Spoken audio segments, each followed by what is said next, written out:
we talk about loving our neighbors. Well, loving our neighbors is more than just thinking good thoughts. Loving our neighbors is going out and actually doing something and making something happen. Going back a little bit, one of the reasons we became plugged in at Holy Spirit is because of the outreach. I mean, that was one of the first things that caught our eye, is how many things, like Family Promise, and Michael was able to spend the night with the family this last time. 4 families. Well, yeah, with 4 families. These families, without this program, would literally be out on the street. They'd be out on the street with children, with no way to feed them, and not really an opportunity to better themselves.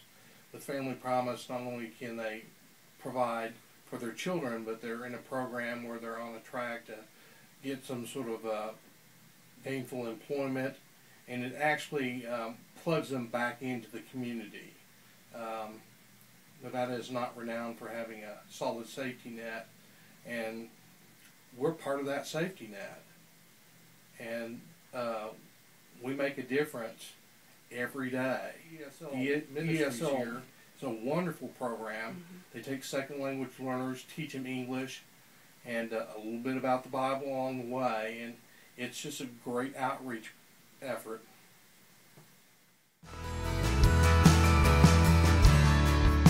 So take me as you find me, all my fears and failures,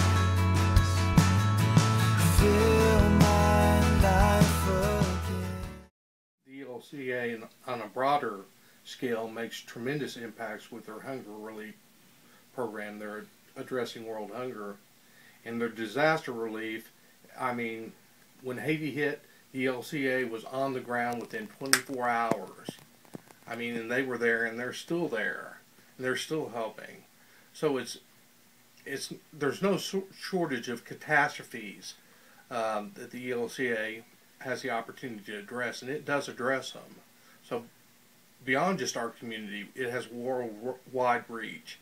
I've been a part of this congregation now for nearly 20 years, and over those 20 years I've had the opportunity to be involved in a lot of different great organizations that our church is partnered with, and one of those is Nevadans for the Common Good. And this started a few years ago, and my involvement started last year. And what it has been doing is been gathering people from different faith groups throughout the valley to get together to recognize that we all have a certain common interest in what's going on in our valley. And we're going to put aside our religious differences, our political differences. We're going to forget about things we disagree on and focus on the things we do agree on, that we do care about people. And here at Holy Spirit Lutheran Church, we've been partnering with them both financially and in investing our time and our energy and our passion by attending meetings and going to rallies. We had a big rally at UNLV in May, which had about 1,500 people there. And the purpose of this is to show, basically, live out our Christian faith in a sense, that we're loving our neighbors. We have been blessed with a lot of great things, so we want to give back to the community. And there are a lot of people in our community who are really suffering.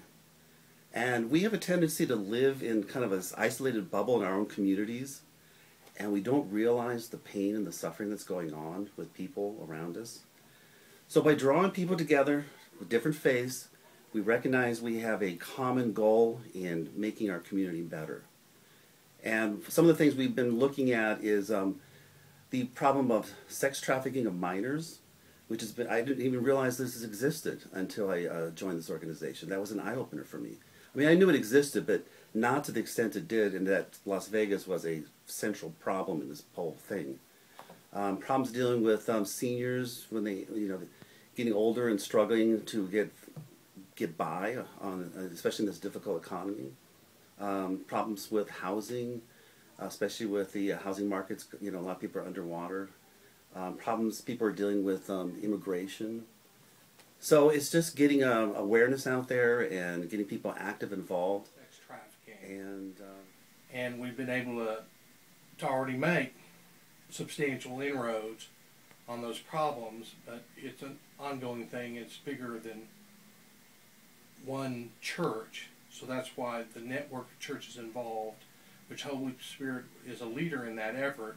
There's a tendency to look at Stewardship as just this effort to keep the lights on at Holy Spirit.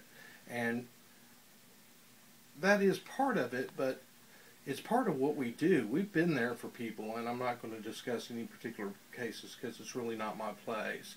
But we've made impacts in people's lives, and we do it every single day.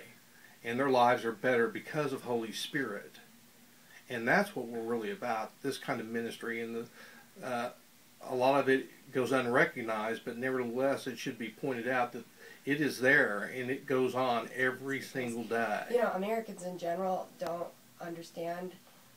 It's very difficult to process the discrepancy of money, you know, and what we perceive as poor is so different than what the rest of the world or the majority of the world perceives, you know, so our poor is a lot to a lot of people.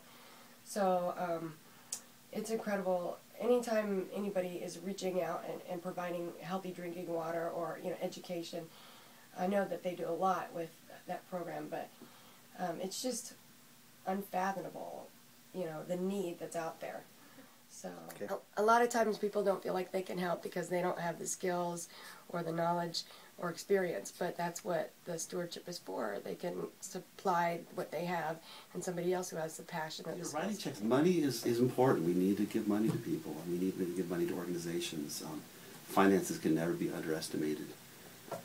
But actually going out and doing something and connecting with somebody, I think that's when we're really living out our faith.